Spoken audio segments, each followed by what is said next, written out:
All right, Mark.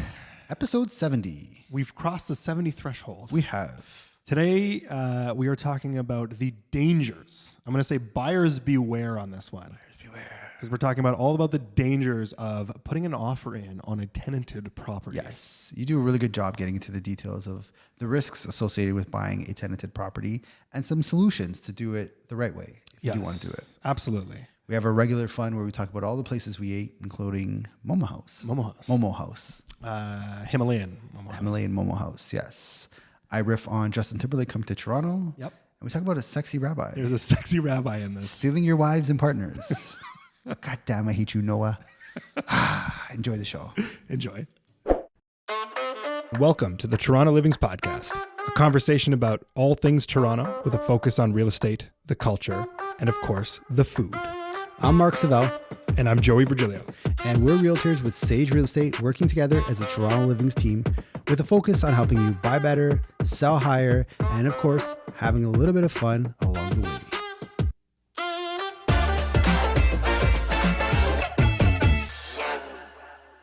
All right, Mr. Mark. Mr. Joey, how are ya? I am good. We hit episode 70 today. Today is the day. Yeah. Beautiful 70. That's a big number. It is. And we're going to be talking about all things you need to be aware of when buying a tenanted property. Yes, buyers beware episode for sure. This is another from the field. We got a listener request. Yes.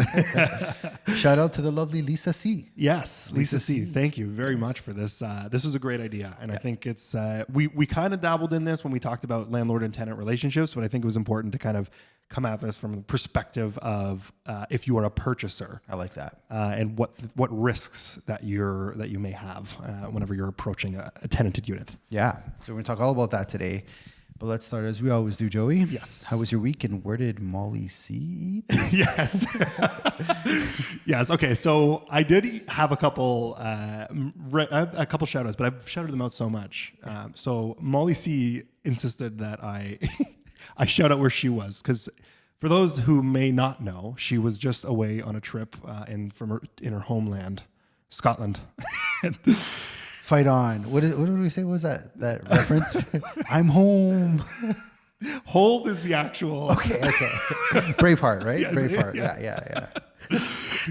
Yes, it's hold is the actual phrase, but I'm home is what you had claimed it was last episode. Molly went home to her homeland of Scotland. Okay. And she was in Edinburgh. And she went to the Toll Booth Tavern. So she wanted me to shout out. She tried haggis for the first time. What is haggis? Is that like dirty meats? Yeah, it is it's like liver, everything that you don't want in a dish. That's what haggis is. In a sausage? No, it's like, I think it's like in a soup, if I'm not mistaken. Like a soupish kind of thing. Okay. Yeah. So and she wanted to say that how delicious haggis was. She liked it. Yeah, she did. Lovely. Believe it or not. Yeah. So I'm a big fan of liver. I like liver pate. Oh, you do? I love chicken liver. I love giblets. And like, it sounds gross, but if I made you a pate, if I could cook, if I took you to a place that served really good pate, you'd be like, what is this? And if I told you like livers, you'd be like, what? So I can see why she would like that. Okay. It does have a very like, especially if that's her homeland, maybe it's like an instinctual. That's what it is. That's what I'm telling you. Yeah. She touched the dirt and then she took a bite of it and then she was just like, I'm here. And she crushed some cabbage for like juice. Did she get you a Blarney stone? She did kiss the Blarney Castle. She kissed the Blarney. Yes, yeah. Love it. She broke her neck doing it. Yeah, she went to go do it, and apparently she sprained her neck. It's something weird. I think you do have to go like under the tower. They turn you upside down or something. Yes, yeah, and you have to like kind of tilt your head. Yeah, tilt your head backwards. Yeah. But she's okay. And yeah, she did kiss the Blarney Castle. Kiss the Blarney Stone. I love that. Yeah. Congrats, Molly C. But anyways, Toll Booth Tavern. If you're visiting, it was built in 1951. It's like one of the super old. 1591. It was built. And it used to be a police court and a prison. There's so much history down there, which is really cool. Are you saying we should go? I think so. No, we got to do Japan first. Yeah, okay, Japan's a little bit higher on my list. Especially when you're telling me the claim to fame is breaking your neck, kissing a castle, and or eating enyards from a animal. But I'm sure it was lovely. I saw photos on her story. I think Francis V was with her as well. Yeah, that's right. And the landscape looks something. It's incredible. Movie. Yeah, good for them. Welcome back, Molly. Welcome back. Yeah, we missed you. But while you were gone, we also tried some stuff. We did, yeah. We're very adventurous. I finally tried the Momo experience. Yes. And white people everywhere are losing their mind. I feel like every couple of years there's a new food trend coming out. So there was like cake pops for a while. Okay. Macaroons were like the thing. And I think it's Momo's time to shine. Momo, I'm in full support. All white people who follow me were like, oh my God, I'm seeing it pop up. How was it? It was really good. We went to the Himalayan, just Momo House. Momo House is the second place we went with the actual Momo. Yeah, I had the full Himalayan experience with you. So we started at the coffee shop that makes really good grilled cheese. Yes. But that was slammed. Yes. And I was like, this is really good sign. So you took me to Momo House up the street above Captain Boyle. We'll have it linked in the show notes. And we smashed a lot of dumplings. We did, yeah. We did a first round of 2, and then it was like, you were like, I'm getting more. I need more, yeah. Good on you for restraining yourself, because like Asian cuisine in general is really interesting. You know, when I go out with Age and her family to eat, they bring out these little bowls, and I'm like, what is this, a bowl for ants? Like, it's not going to fill me up. And by like the third course, you're like, I'm done. Yeah. And they're like, no. It's a sneaker. Lobster, duck, rice, ginger, dessert, hot tea, more rice. And this was the same thing. I was like, dumplings, this won't fill us. Yep. And I didn't have dinner that night. It does its job. Yeah. It's a slow creeper, and then you leave and you're like, actually, that was, I'm good. Surprisingly filling. Yeah. The hot sauce on the side. Yeah. Loved it. The hot sauce you liked. Hot sauce, really good flavor. Not too hot where it, put you over the edge, but just added that nice little, that kind of, that kick. Yeah, that kick. Exactly. I think my favorite one. So we tried the pork, chicken, and beef. Yes. So I think beef was my favorite. Okay. And you could choose between steamed and fried. I like the fried pork we did. Pan fried pork. Yeah. Yeah, because it puts a crunch on the crunch. That crunch brings a lot to the table. So I think next time I do, for all of our white fans out there, yeah, you try Momo House, get the beef pan fried. Did I say that right? Yeah, pan fried beef. Yeah. Yeah, you will enjoy that. You will very much enjoy it. Yeah. And then try that orange. So the hot sauce was one, but then try the orange stuff as well. I was scared of that. That looked really intimidating to me. It's just flavor. Yeah. Ah, shoot. Yeah. Well, I guess we gotta I go should back. have told you that when we were there. It's okay. We'll go back. We'll definitely try it. And I do want to try Himalayan Coffee House's grilled cheese sandwiches. Yeah, absolutely. Yeah, because that place was like, people were buzzing in there. It's always packed, and the grilled cheese sandwiches are like $4. That works. Yeah. That's in my budget. Yeah. They're a great place. And you had mentioned the coffee from that place. You were very curious what your take was. What my take was. Yeah, I would say this. It wasn't new age and it wasn't old school. It was truly the perfect in between. Right in between. It was the first time I've tasted a coffee where I was like, do I like this or do I not like this? And I was like, actually, this is the best of both worlds. So if you're kind of on the fence with you want a new school coffee or that old school flavor, Himalayan. Joey found the spot. I like it. I like it. Beautiful. And that's the espresso specifically. They do all the decorative lattes as well. Yeah, latte art. A lot of the students that were there coming from school were getting like frappes and all that good stuff. Good stuff, yeah. Very Starbies of them. Yeah. Starbies is a new word I picked up this week, and I'll tell you where I got that from a little bit later. Oh, there's a real meaning behind that. Starbies? Oh, yeah. Okay. Oh, yeah. we got to vent on that for a bit, but I met up with a brand new agent this week. Okay. And like, shout out, I'm going to call him Joe M. Okay. Well, that is his name, but it's not a monk here. That's his actual name. He took me to Speducci.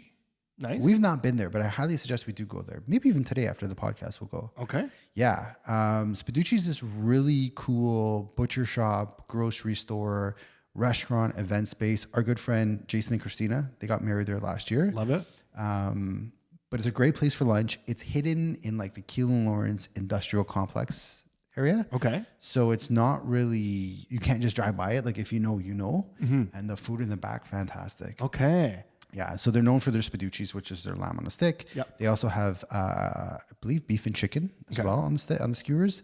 But they have this entire room full of cured meat. Oh, okay. Wild boar, venison, like right.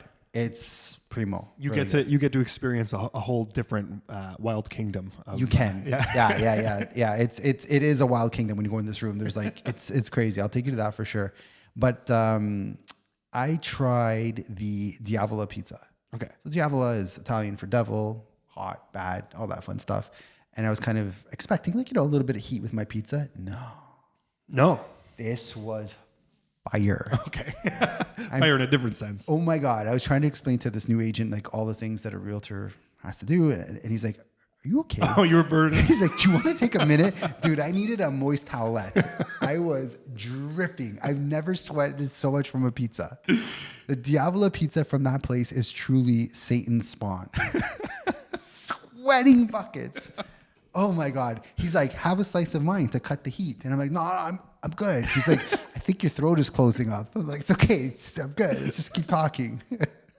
But really good spot. And they had a fantastic old school style espresso at the end of it that just elevated the experience. Yeah, I made it a really good day. So love it. Actually, we had sandwich as well. Another round of sandwich. We did. Back at sandwich. Yeah. So I took that, by the way, for those that don't know, this is right by 1183 Dufferin. Yes, our church project. But I took that sauce home, that spicy sauce. Yeah. And we had burritos yesterday, me and Molly C. And I was like, try this out. I was like, just put a little bit though, because it's pretty spicy. And then she's like, is this okay? And I was like, yeah, it's probably fine. And then I start eating, and then I look over like 5 seconds later, eyes are welt up like crazy. Yeah. Yeah, it's spicy stuff. They call it a 1 out of 5. It's a 4 out of 5 in terms of level of heat. No, it's pretty, it's intense. It's intense, and it creeps up on you. It just kind of like gets hotter as it goes down the palate. So shout out them too. Big fans. I think we've been there. I'm up to almost double digits. And the amount of times you've been there, it's a great sandwich. Yeah. And you only told me about it like 3 weeks ago, so it's not good. But place is great, so check it out. Yeah. Bit of a tough week for me in the love life sector. Yeah, it's been quite the week. Friday, we went to go see Justin Timberlake. Oh yeah, I saw that. Yeah. Was that just on whim? It was way back in August. Me and Age were having dinner, and she decided, I want to see Justin Timberlake. And she booked tickets, and I was a good partner and went to go see him with her. Place was bumping, packed to the brim. Yeah. Single lady central. Oh, really? There was so many women at this concert. I was getting a drink for Adriana, and I've never been picked up before. I believe I was picked up ordering a drink. I felt pretty good. She also thought I had a kid at the venue. She's like, your kid's crying. I'm like, what are you talking about? So this lady who tried to pick me up may have also been drunk, but I don't care. It's a win. A win's a win's a win. Concert was great. Concert was great. He brought Sexy back. Okay. It was a really good concert. Not a huge JT fan, but maybe slightly more of a JT fan after that performance. After this show? Yeah. Very interactive. He worked the whole floor. He worked the back of the audience. He had a stage set up there, the amazing. front. Yeah. And then he had like this platform that floated over everything. Where was this? Scotiabank Arena. Scotiabank. Yeah. Wow. Good on you, JT. No. I had to compete with him. Adriana was in the JT days 4 days. We had to listen to him on the way down. We listened to him on the weekend. Like her heart skips a beat when the JTC song comes on. And I would like to say that was as worse as it got for me, but it gets worse. Okay. Sexy Rabbi. Oh, man. Also, yeah. Okay. Continue. Have you started this show? No. It is finished. It's not only started, it is finished. Finished? Yep. All right. How many times have you watched it? Oh, good Lord. My beautiful wife has made it to 3 full seasons. She's watched it. Sorry, let me be clear. Only one season has launched of the show. She's watched that one season 3 times. That's incredible. The show in question is called Nobody Wants This, and I truly do not want another season of this. Sexy Rabbi has taken over her world. That's incredible. This show is stealing wives and partners across the nation. Yeah. It is so emotionally charged. Yes. It is the feel-good show of the century. I thought Emily in Paris was bad for our relationship. This is a whole nother level of like, Noah wouldn't say that. Noah would be more calm than you are right now. You know what, Adriana? I'm not a rabbi. I'm a peaceful man of God, but I do not have the control Sexy Rabbi Noah has, okay? And I'm sorry. Oh, good Lord. That's amazing. Yeah. It got crushed in like 2 seconds. Did you like it? As well. Yeah. I mean, it was good. It's funny. It's good. I'll give it that. Yeah. 3 seasons, watching the same season 3 times, like it and not so much. To be fair, she's sat 3 times and watched it. I kind of do my own thing and I'm like, haha, good one, Noah. I hate you. But I am going to tell you, one thing that I learned from the show, and this is the secret sauce that fellas, if your wives watch this show or not, you use this line, the keys to the kingdom will open up anything you want. Let's hear it. You want to go golfing with the boys? Say this line. You want to go for a week in Vegas? Say this line. You want to podcast on a day you don't normally podcast? You're supposed to be the wife day? You say this line, you get anything you want in the world. You got to look your partner dead in the eyes. Okay, you got to hold her and you got to say, I'm on your side. I can handle you. You drop those two sentences, oof. Oh, that was a heated moment right there. Right? That was a heated moment right That's when she got the ick. Yeah, that's right. Oh, Lord, I know too much about this. Joanna got the ick, and Sexy Rabbi just calmed her right down. That's right. So I've been dropping some of those when we've been having some blow-ups, and I got to tell you, just gets me right out of anything. Also, I'm going to Vegas this week. What? No, I'm not. I'm not. But if you want a feel-good show that really cuts the crap, because I'm also watching The Penguin.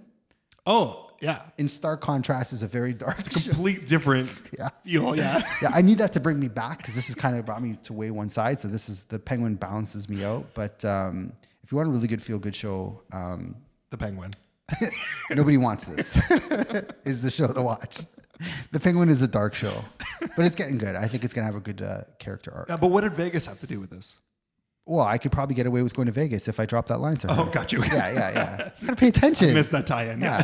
I'm on your side. I could handle you. But you got to look right into the soul of her eyes. Yeah, absolutely. Just hold her close and say that. I'm on your side. I could handle you. I forgot to take out the garbage, and I didn't do the laundry this week. This is killing me because I'm scrolling down through the notes and I just see this gigantic picture of this show. Of Noah and Joanna, Yeah, and that's the line. Face to face right there. You say that, the world's yours, fellas. So don't miss a good opportunity. The show is very romantically charged. Yep. But there are some gems you could take from it that will help your relationship. Take notes. Yeah, take notes. Sexy Rabbi, I'm coming for you. All right, news you can use. Let's get right into it. Let's do it. All right. It's rate cut week. It is Ray Cut Week. 2 days. 2 days away, October 23rd. When the day after this comes out. Yeah, if you're listening to this, you're either really close or you've heard the good news. Yes. What will that good news be? We don't know, but all signs are pointing to a super size cut. Oh, let's pray. Yeah. Let us pray. Let us pray that we get this 0.5 cut that all the experts are predicting we will be getting. Yes. We're going to get that, we think, because inflation has declined more than expected. We're at 1.6% on that. A slowing economy. This is one of those bad news is good news scenarios. And all the kind of traders and the economists are convinced that the BOC, Bank of Canada, Tiff, Mr. Tiff Macklemore. Macklemore? Yeah. Tiff Macklemore. Tiff Macklemore? It's not his name. He's going to cut it. And if they do that cut by 0.75, that brings us to the prediction we made for the year of a 1.25 cut on the high end. By the end of the year, 0.75.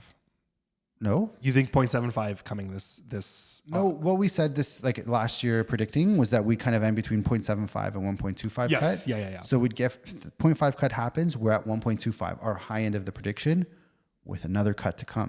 Or another announcement date to come, which is say whether they're going to cut, that's kind of on the fence. Yep. I think they will. I'm optimistic. Yeah. I'm getting more and more optimistic as time goes on. So if we get that 0.5 in December and a 0.5 in October, that's a total cut of 1.75 for the year, which nobody had that on their bingo radar. Bingo card. Yeah. On their BOC bingo card. So yeah, let's see where that brings us. Absolutely. Wednesday's going to be a good day. You think so? I think so. I love your vibes. Let's do this. And then Dougie. Mr. Dougie. The reason for the season. This episode is all about buyers and tenants and landlords and all that fun stuff. Yeah. He's revamping the landlord tenant board. Praise be Yep. Dougie. Yeah. So this is like some news that we should have used in September. Kind of slipped through the radar. I mentioned to you off air and you're like, wait, what? Yeah. And it's deserving of another tack on to why we built this episode as well.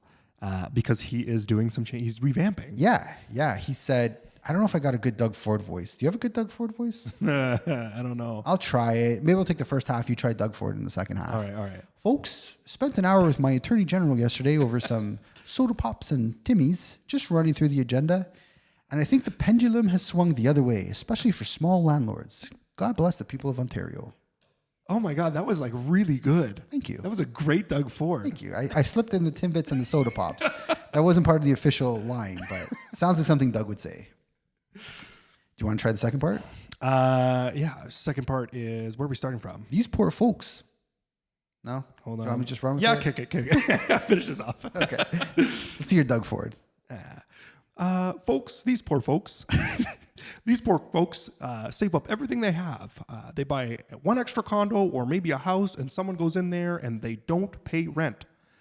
I'm not talking about these big ones that have 300 apartment buildings or whatever. I'm talking about these little ones that end up losing their house and losing their condo because they can't pay mortgages because people aren't paying rent. Bravo. I was taken right into that announcement. You do a very good Doug Ford. I like that. I got it. Yours is. I think yours is top in mind at this point. So I No. think you should bring us to the end here. Folks, what we're trying to do is really expedite the process and make sure we get through the system as quickly as possible when someone's not paying. God bless the people of Ontario. God bless the Tim Hortons breakfast sandwiches. And we're building highways, folks, because Toronto needs stuff.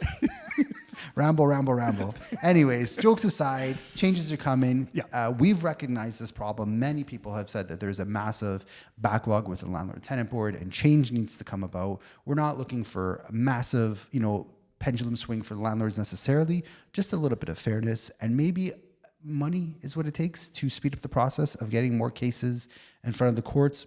Although they've spent $6.5 million so far, and Not much has changed. not a damn thing has changed. Yeah.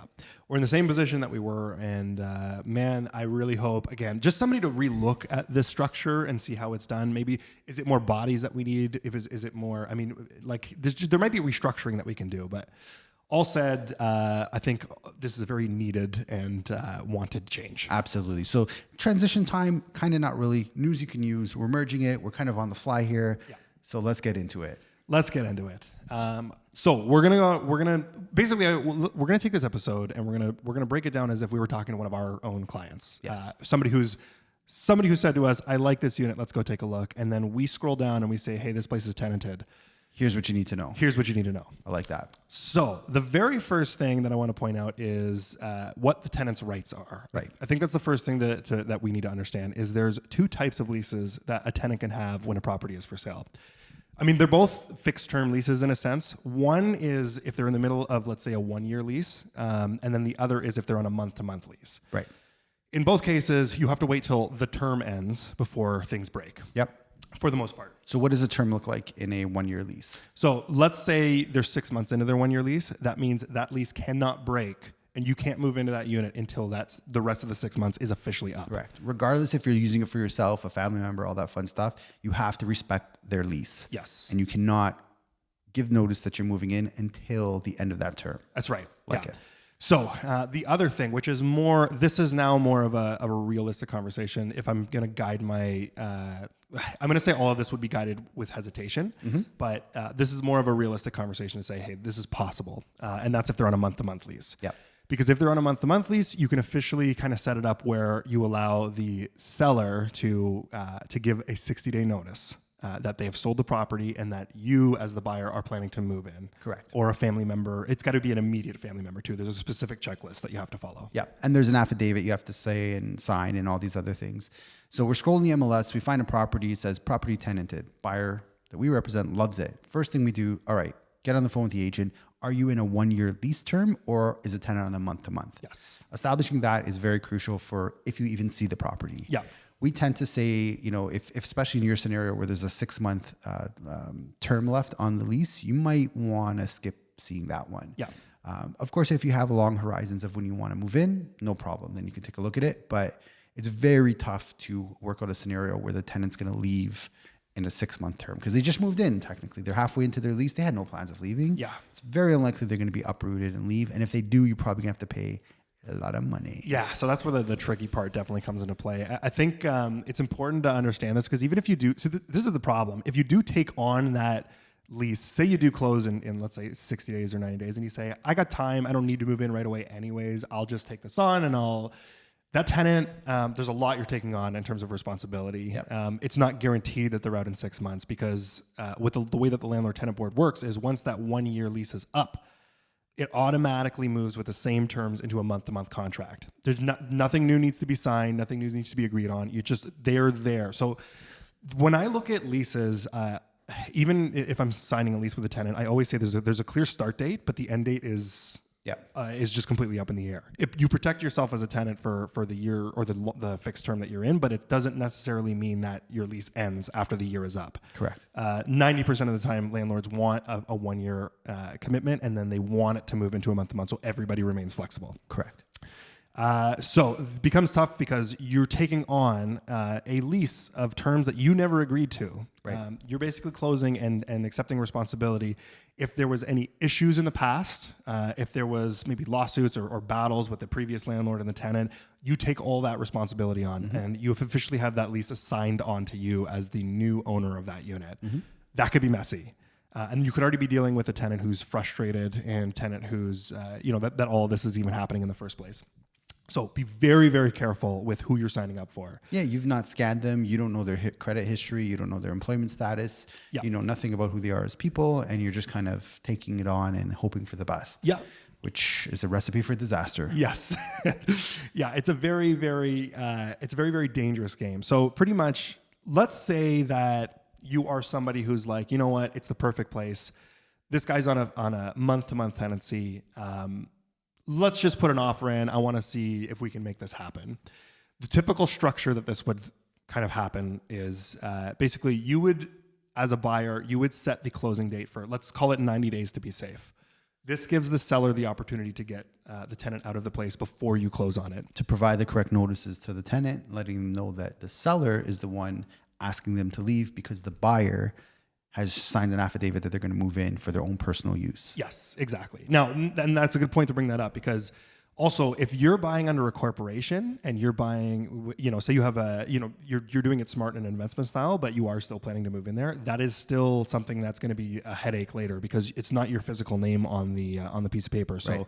You can no longer have the seller and promise the fact that you're going to be moving in as the primary resident because it is a corporation that owns it. So it becomes even riskier if you're buying a rented property and you're buying it through a corp. yes. Yeah, so that's like a huge red flag. If you're a corp buying, you really want to buy a place that has an end user, not a tenant in it. Yes, or a completely vacant property in general. Yeah.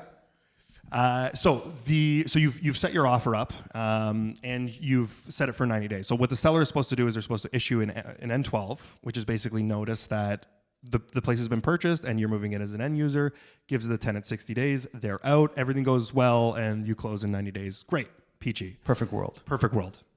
Not always the case. Not always the case. We had one of those. Yes, we did.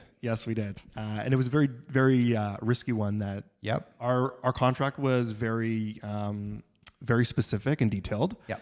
And this is something that I want to kind of bring up if you're going to be savvy with it and try to make it happen. Yep. And you do have a flexible timeline. We had a good case study. So Joey and I had the listing. Joey found a buyer for the property. The listing was tenanted. It was a somewhat difficult tenant. She made showings very hard.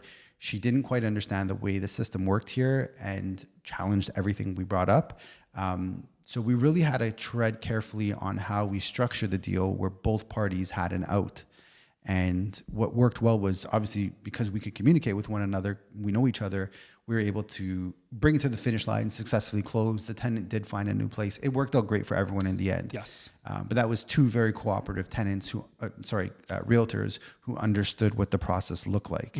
And some contingencies that Joey put into that contract was, I really like this, the way you structured it was you added a clause that allowed the closing date to be extended if we weren't able to get the tenants out. Right. And you protected your buyer in the sense of they didn't have to assume this tenant. You think you gave us 1 or 2 extensions to exercise upon. Yeah. And if after all those extensions, we still weren't able to get the tenant out, your buyer had an out to not proceed with the property. Correct. Not every seller is going to agree to that, but the situation we were in, or the client I was representing, she understood that there wasn't very many other options. Because the tenant was making it so hard to see the property, this was a one-off unicorn buyer that we had to try to accommodate to the best of our facilities. And in the end, it worked out okay. I don't even think we had to use any of the extensions. I think we closed We managed to close on time. as our original date was. Yes, and it was a perfect storm because even on the buyer side, it was there was a lot of flexibility in when the closing could be. Yeah. Not necessarily the case for I would say 90% of purchasers. Yeah, correct. Absolutely. Yeah, he was a very unique situation where he did have that flexibility to extend if necessary, and it wouldn't put really anyone out. And I think the secret sauce of that deal was we also had a lawyer on the seller side who understood the flexibility needed to get the deal done. And he deserves a special shout out because he also met the tenant and really took his time explaining what the risks are and kind of what the outcome would be if she made it more difficult or decided not to leave. Yeah, he met up with her. Bravo to that. Yeah. Yeah. He went in person and he's like, listen, I really want to explain to you because I don't think she just knew how the system worked was the biggest challenge that we had there. And coming from the realtor, I don't think she trusted me with what I was saying, but it took a third-party lawyer to come in and say, no, this is in fact the way it works. And we're going to, we accommodated her as best as we can. Yeah. And another thing to note is we had to compensate her at minimum her 1 month rent. Mm-hmm. We went above and beyond and also covered some of the closing costs and booked the trucks and stuff like that to help motivate her to move a little bit quicker. Right. Yeah, that's another piece of it. So it's good that you brought that up because we should talk about if you do assume that tenant and that tenant doesn't want to leave. Yes. So let's bring it like this. So pretty much if you do have this offer, so typically what would come up in an offer that's not as, let's say, strategic as the one that we had. Typically what you'll find in an offer from a purchaser is just, we expect a vacant unit. I am looking to move in as my primary residence. And if we don't have a vacant unit, we're able to kind of back out on the closing day. Yeah. I just want to add one thing. Yeah. The standard agreement of purchase and sale has a clause in there that says the seller agrees to vacant possession. That's a pre-printed clause that's in every single contract. Right. I don't think a lot of sellers that are selling a tenanted property understand that you are essentially saying, I agree to give you vacant, which means you take the onus on of delivering it vacant. And the buyer has a very strong case of backing out, delaying, whatever, if you don't deliver on that part of the deal. Right. And it's baked into the main contract. Yep. And it's true, as much as you want to promise it, you can't always promise it. That's right. Because you are relying on one extra person that we don't necessarily have control over. Exactly. So pro tip sellers, make sure you understand what you're getting into if you're selling a tenanted property, because it's your responsibility to give it vacant. Mm-hmm. And so you take on the onus of getting them to move. Right. So, so let's just say we get to the point of, okay, we've put the stipulation it needs to be a vacant unit. Closing day is tomorrow. The tenant has not left yet. You as a purchaser now have a decision to make. You can go one of three ways. Mm-hmm. One is you close and assume the tenant and assume basically the responsibility. All the risk that comes with that. Yes, everything that the seller might have started prior. Mm-hmm. The second is you agree, or you just cancel the closing completely. And in which case, say you held for 90 days, that means your deposit was given at the top of the 90 days, which means your search stopped for 90 days, most likely. And you are now in the position of, do I cancel this? Do I have to restart my search again? It's a big pain if that ends up happening. And then lastly is you can maybe find an agreement to extend the closing and work with the seller to say, hey, I'm going to give you till this day and push it without an agreement in terms beforehand. Mm-hmm. So taking it on, I think that's the big risk because, again, if you take it on, your cash for keys. I want to talk about cash for keys. Yeah. Which is kind of what I'm slowly getting to. So cash for keys is the thing that I want to talk about. So a lot of times in order to, and this is a weird thing that has become a normal in Ontario, which is because the dates are so backdated to get a hearing. So if the tenant doesn't leave, let's start with this. If the tenant doesn't leave on closing day, it is the seller now obligated to basically apply to the landlord-tenant board and ask for a hearing to evict them. This is where the ridiculousness comes from, and this is why I'm rooting for Doug Ford in this change. That wait time is upwards of 8 to 10 months, let's call it. Could be a year. Before you can sit down and speak with the judge. And sorry, just pay attention to what Joy just said. To sit down and speak with a judge, you're not necessarily getting a ruling in 12 months. No, and there's no guarantee that that this person will be evicted or your tenant will be evicted. Yeah. In fact, there's stories where the buyer disappears and then you have no more case, but you're still trying to evict them so that you can sell the property. And in which case, your hands are tied and they have no right to be kicked out. Right. So yeah, it's very backwards. It makes no sense. There should absolutely be, this needs to be looked at, like, no question. And so what some people are doing is Cash for keys. which is mind blowing to me. Yes, there is an orchestration that goes down between you and the tenant, where the tenant can, you can offer, and I guess the tenant can ask for X amount of dollars, and there is this is just ruleless, basically. It's just whatever makes them happy enough to kind of leave. That's so rough, and they hate that it's a normal. But tenants are very savvy. We're in the internet age, obviously. We're not in the Stone Age as we were in the past. Yeah. So people understand the rules and understand what's happening these days, and they take advantage of it. Which is a terrible thing, because it's like, back to what Dougie was saying, like, the people that are getting impacted by this are the smaller mom and pop investors who they have one, maybe two investment properties, and to give up. I've heard as high as Brita from Stone House. I don't know. Beta, sorry. Yeah. She made a reference of the highest she's seen was $80,000 cash for keys. You're giving up $80,000 because the tenants decided not to leave, even though you followed every part of the process correctly. That's the only way to expedite the process. Yeah. Now, granted, $80,000 is definitely a large sum of money and sounds crazy, but if you stand to close out your deal and you're profiting whatever you're profiting, I could see why people would make the case of just paying it, but it's not right. It just feels so wrong and dirty. No, and for those who might be saying, well, landlords have had the power for so long, this is just us, getting a little bit back. It's still, fairness, I think, is what we're aiming for. It's not a pendulum swing where it's like, we're either going to go super landlord side or super tenanted. It's a fair process that needs to go down. And remember that these aren't, like Doug Ford said, these aren't, big conglomerates that own millions of properties. Right. It's just a mom and pop that did that one extra condo. They're probably already slightly stretched. And this is, them getting their money out and away from that situation. Well, I mean, the thing that burns me is, like, there are rules to follow. The fact that you could be given a notice of 60 days to leave, which is what the rules state, and you could just challenge that, makes no sense to me. Yeah. If you're producing an agreement of purchase and sale, you can show a deposit been received. It's on the MLS. Like, there's certain checks and balances to ensure that this is really happening. I don't think you should just be able to challenge it and hold up a property for 8 to 12 months. Right. And this is the weird part, because if you look actually at that N12, there's a sentence right in it. So whatever the tenant needs to sign, it's baked right in there that says in bold. If you disagree and think that this is being performed in I guess, ill faith or however it's worded, but basically just straight up, if you don't agree with this, you don't have to move. You can just say that you disagree. How is that fair? It makes no sense to me. Like, yeah, you could challenge everything. That's just something that's known in all of humanity. But to put it in there like there, you're very much tipping it in favor of the tenant to say, like, well, according to this letter from the landlord tenant board, I don't even have to accept this. Yeah. Which I think it could be written in a much more balanced way if you do even put something in there. Yeah. Like, the landlord is within their right to issue you this notice. If you felt like it's done in bad faith and have proof, given these following examples, then you might have a case in front of the landlord tenant board. Right.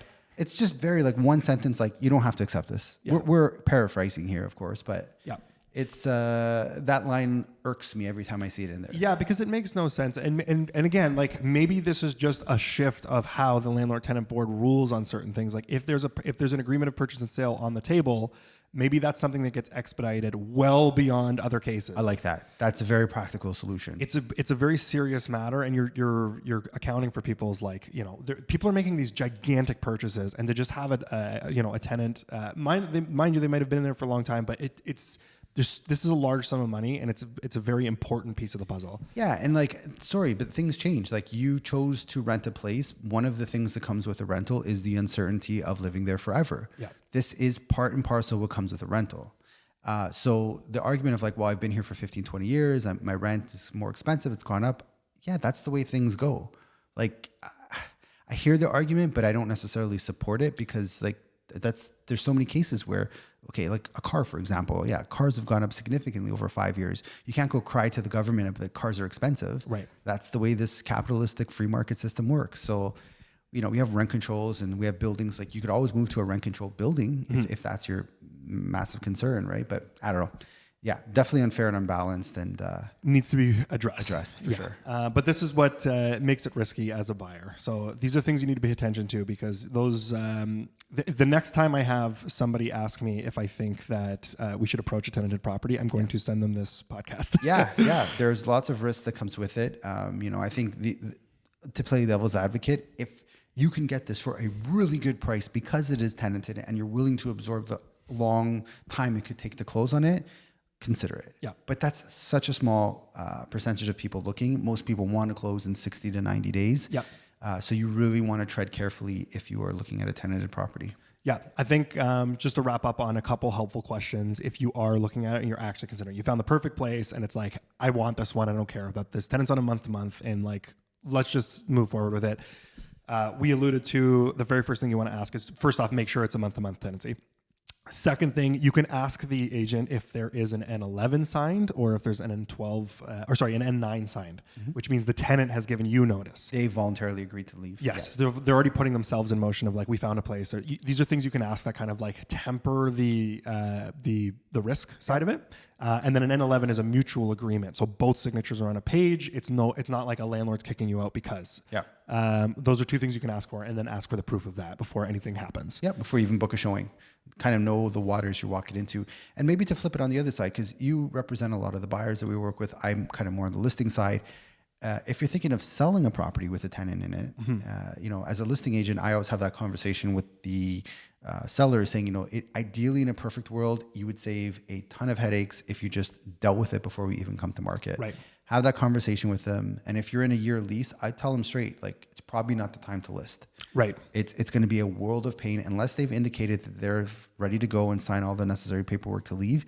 Wait until they move out before you attempt to sell this place. Yeah, or you're going to likely take a massive hit on the price, especially if they're in the top of a 1-year lease. You're going to have to most likely take a big haircut. And showings are going to be near impossible. We dealt with another property earlier in the year where the tenants were just like, nope. Even though we were within the right, we gave them all the proper notice, all that other stuff. They still, no, we're not unlocking our doors. Yeah. Or I have a dog, I'm going to keep the dog out when people come through. Yeah. Right. It's just, there's lots of ways. But anyways, what I was trying to say was, from the seller standpoint, you should definitely try and sit down with your tenant, tell them what your plans are, be fully transparent. I'm thinking of selling. There's a high probability that the buyer is not going to assume you, because I actually hear the opposite happen a lot, where the seller's like, oh, you might be assumed. Very rarely will a new purchaser assume you. So rare. Yeah. So have this conversation well in advance. I would say at least 6 months before you're thinking of selling. So you're fair to your tenant. They have time to go find another place. You're not pressuring them. Yes. You're approaching it in a much more, this is the sexy rabbi in me. Okay. Sexy rabbi says, I support you. I'm here for you. I could handle you. Yeah. There you go. I don't know if you should be saying those things to your tenants actually. But you should approach it in a much more like holistic manner, where you give them time to plan their next move, because at the end of the day, it is their shelter. Yeah. You want to be fair to them. But I think the pro tip here is, if you can have the place vacant before you sell it, you're going to set yourself up for a much better success. Yes. And if they don't want to leave, or if you're in a bind where you have to sell, take Joey's advice. Get the tenant to agree to leave if someone comes in. Have them explore their options, maybe speak to a lawyer, let them know what they can and can't do before you put the place up for sale. Yeah. That just makes it a lot easier for everyone. Love it. Yeah. And you won't have a bunch of me's saying, be careful, this place is tenanted. Exactly. Yeah. Yeah. And you'll have success, which is what you're trying to do, is sell your property in the quickest amount of time for the most amount of money. There it is. I hated that line. But I was like, at another brokerage, it was like, you got to tell your seller, you're good because you can get the most amount of money in the quickest amount of time. I'm like, but what if we can't? Doesn't matter. You just say it. Like, that doesn't sound right to me. And that's why I'm with Sage Real Estate, ladies and gentlemen. Cool. Yeah. Love that. Yeah. Very, very professional in this podcast. I think that was a good wrap up. Should we throw in a danger zone? Absolutely. So Yes. if you got a tenant in there, or you're looking at a place with a tenant in it, you're in the danger zone. Yeah. Let's make that more normal. Let's normalize danger zone in our podcast. I like that. Shout outs. Shout out Momo House. Yeah. Shout out Momo. Yeah. I want to shout out Justin Timberlake. Yeah. Thank you for bringing sexy back. Joanna and Noah, sexy rabbi. I think it's hot rabbi. I don't know if he's sexy rabbi. I call him sexy rabbi. I wish you guys the best. I hope season 2 doesn't send my wife on an emotional roller coaster. Mainly because I don't know if I could handle all that. But Adriana S., if you've made it this far, I'm looking you dead in the eyes, and I want you to know I'm on your side. I could handle you. I love you. That's my shout out. That's lovely, dude. That's perfect. Yeah. Yeah. And we should say this, if you are in a position where you're thinking of purchasing a property, contact us. Yes. We got to do a better job of letting people know that we are approachable. Yes. Yeah. We actually aren't just incredibly successful podcasters. We're also mildly successful realtors. Yes. And if you want to reach out to us and work with us, Joey will help you navigate the danger zones. And if you're thinking of selling a tenanted property, I will also teach you the ways of the sexy Rabbi. I'm on your side. That's a beautiful way to wrap it up. Love it. Well, enjoy. Enjoy. Next week, we got our spooky episode coming. Yes, we do. Get ready. Our Halloween costumes will be revealed. Yeah, unknown. Both of us will be Don't know surprised. what. Yeah, you kind of like prep me on Sunday morning. You're like, I'm buying my stuff. I'm getting more pumped. Yeah. I'm pumped. I'm very pumped. Is yours a multi-step process, or are you just like your costume? Oh, in a sense. Yeah. It's becoming much more difficult than I thought it was going to be. Yeah. Okay. I did not manage to pull it off yesterday, so I got some more hunting to do. Okay. I got some props for mine. Okay. Got some hairspray. Okay. Okay. Love it. Got some hair dye. All right. Oh yeah. Okay. Yeah. This was. I made 2 trips to Party Packagers for my costume. First one failed. Resulted in a lot of hairspray in places I don't want to share. My wife was not happy with the state of my bathroom. Oh, lovely. Yeah. But I went back and I think There's a round 2 for it. there's a round 2. Yeah. I bought a second prop for the show. Yeah. I'm so curious what this is. So tune in next week where we're going to run down the spookiest spots in Toronto. Yes, I love it.